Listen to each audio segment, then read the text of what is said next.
Netball is where we begin. National player Crystal Plummer, who was injured on the Sunshine Girls Tour of England last year, is hoping to get back to full fitness for the next international tour against Australia, set for next month. More in this report.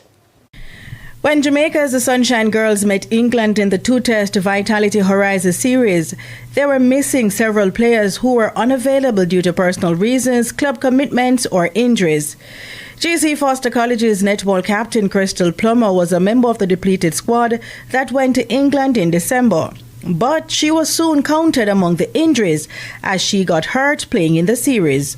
I trust my physio and I trust the doctor to put in a program for me to do what I need to do to get back.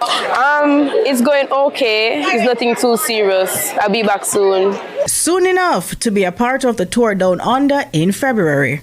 Well, my main focus right now is to go to Australia, so I'm working towards that.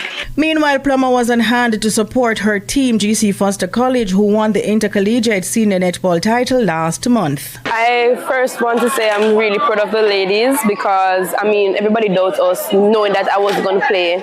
And they came out today and they showed dignity and they showed their true strength, even though we had some simple patches that we know that we should have worked on and so forth. But that we still did great.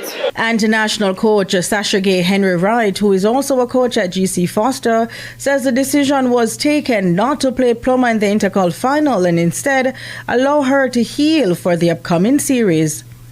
So we have to just take care of our athletes. So Crystal Plummer could not play tonight because she really suffered a little injury in our series against England. So for that, we have to take care of her, pull her out, allow her to rest and recover, and then she will be back with us in the national program. The Sunshine Girls will tour Australia in February for a 3-match international test series against the Australian Diamonds.